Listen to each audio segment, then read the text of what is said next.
Yeah, so daretodoubt.org. It's a resource site for people beginning to detach from different belief systems that they've come to find harmful. I've tried, my background obviously is, as I stated, is Christianity, but I've also tried to give a starting point of resources for people of other faith backgrounds, including Islam, Judaism, Scientology, Amish, and Eastern religions and inspired groups. I might be Mormonism too, and I'm currently working on building the Jehovah's Witness page of resources, because there's a lot of people exiting the Jehovah's Witness belief system right now, and or at least that's what a lot of the private emails that I've been getting tell me. I've recently had a bunch of Jehovah's Witnesses hitting me up, being like, "Hey, like, do you know where I can get help?" And so now's the time to build that page. But yeah, daretodoubt.org. It's far from an exhaustive list of all of the resources that are out there. The criteria that I've tried to use when choosing which resources to highlight basically came down to how user-friendly they were. I personally find resource sites very overwhelming. I'm easily overwhelmed, especially by lots of visual text. I tried to make it easy for someone. I've often said that I built this site for my 21-year-old self, who was extremely fragile, suicidal, and couldn't even Google like therapist in my local area. I had a lot of help, and I was very fortunate to have, of people helping me through this. I didn't recognize my symptoms as stemming from religious trauma at the time. I now know it's textbook, and the main thing that I wanted to focus on with Dare to Doubt was promoting secular resources, because I think that there's many resources for Christians and other believers in various stages of doubt, often designed to keep them in the fold. And like, there's a lot of therapists who would say that they're spiritual. And I personally was very allergic to that when I was needing therapy. I was in therapy for 3 years following my deconversion. And when I would come across a spiritual therapist, I just had this visceral reaction in my body of like, this person's not trustworthy. I can't really confide in them because they believe in woo-woo stuff that tells me they're not rational thinking, and I'm not safe with them. Yes, that's a judgment, and I have very spiritual friends in my life. But when I'm in a vulnerable place and I'm needing help, that's just what I need. And a lot of people need that. A lot of people need a very staunch secular stance in order for themselves to feel safe, trusting their history and themselves with someone. So I really wanted to highlight secular resources with Dare to Doubt. That said, I was a questioning liberal Christian for 3 years after leaving evangelicalism before I became a full-on atheist. And those 3 years I was exploring other religions and spiritual paths. And if I had come across a website like Dare to Doubt that was only secular and only atheist and very much condemning of different stages of belief or doubt or spirituality or religion in general, I would have been turned off by it, and I might not have eventually gotten to where I am today. And so I call it faith friendly. And I'm also, and I know a lot of people disagree with me on this, but I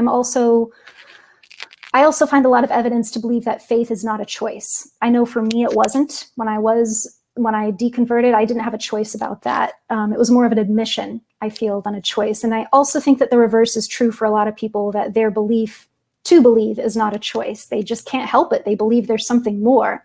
I feel personally very compassionate to that, and I could get into the biological arguments for that, but we don't have time. So I tried to make Dare to Doubt, I try to make it very easy to find secular resources there, but I also include some that are more, like I said, I use the term faith-friendly because I recognize in personal experience that there are different stages of doubt. And that's not to say that everyone who doubts will become an atheist. Maybe they'll find a healthier expression of spirituality that's just true for them. Because my ultimate goal with Dare to Doubt and anything else is just to encourage people to let go of what is not true for them and embrace what is. And that can fluctuate. It did for me. I expect it will continue. As long as you have peace inside yourself that even if you're falling on a sword, it's your own sword and no one else's, you're living for you. I think that that's more the ultimate message that I would like, because I think it can be just as dangerous to and could backfire to try to push a non-belief system on someone just as much as it is to push a belief system on someone. Maybe not as dangerous, but hopefully people get my drift. Yeah, no, well said. So there are some questions here, like Lois is asking about. I don't think we could be able to. No, yeah, we're not going to answer that. I'm just saying that the religious trauma syndrome and some of the things that you guys are mentioning in the comments, they're all on daretodoubt.org.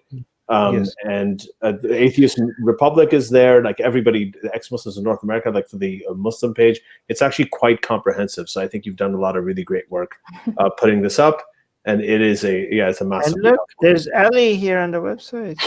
Yes, Alice, and it's great. Like that's how I think you featured my book at one point, and then I read your book and I blurbed it. I think it's just been great.